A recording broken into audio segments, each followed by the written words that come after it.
Hi everyone, I am Jack. I haven't been making videos in a while, but I still, besides the unexpected visit from Seth and all that shit, I've been up to date with the other shit I want to reveal, and I decided that I'm going to reveal right now 3 TV games. Now, the first one, it's kind of hard to see it, but it's a Wheel of Fortune one. I got that like a few years ago. Basically, I'll show you how it works. I have to show this again. This is how you move it, and then you use these buttons over here for the main portion of the game. Now when you spin the wheel, you do this. And yeah, then you use the bottom to basically pause the game and reset it and shit. And plus, there's a switch to turn it on and off. Now I'm going to show you the 2 that I actually got for Christmas. The first one is actually an Atari 2600. I'll be completely honest. I've been told that my brother, when he was real young, actually had an Atari 2600.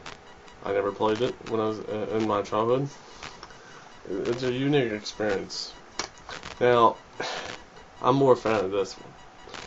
This is technically the arcade classics of America. Now, I had to do a quick comparison. This has 10 games, some of which can be beaten, but most of them, like most Atari 2600 games, have no end, and it's about high score and shit like that. It's set up exactly like a controller on Atari 2600s, but I noticed it actually has a select, and Asteroids. I believe one starts up the game, and I believe one resets the game. And then you can go back to the main selection screen of the games. Now I have a problem with that because in the other one, this one,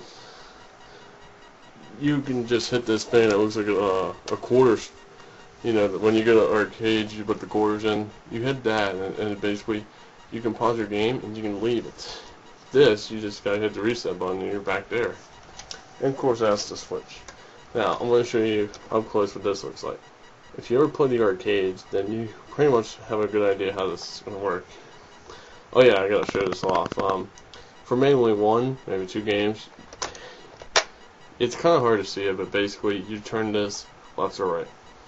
But for the most part, you're going to just do like this and these buttons.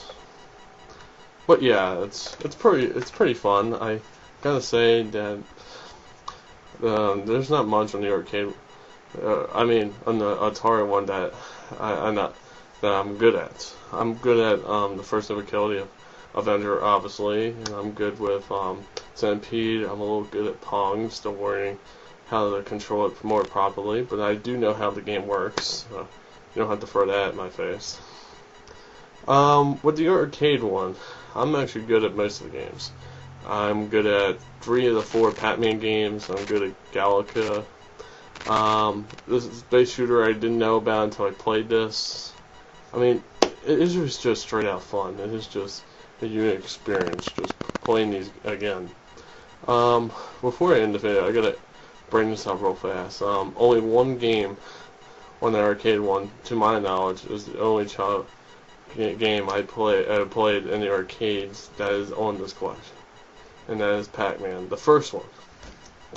Great game. I remember one time I went to at my old house. We went to get ice cream. There was Pac-Man, played it for a few minutes, and then we left. Man, that was I had some great times. That was good. So, I'm Jerry Ray. Hope you enjoyed the video, and I'll see you all later.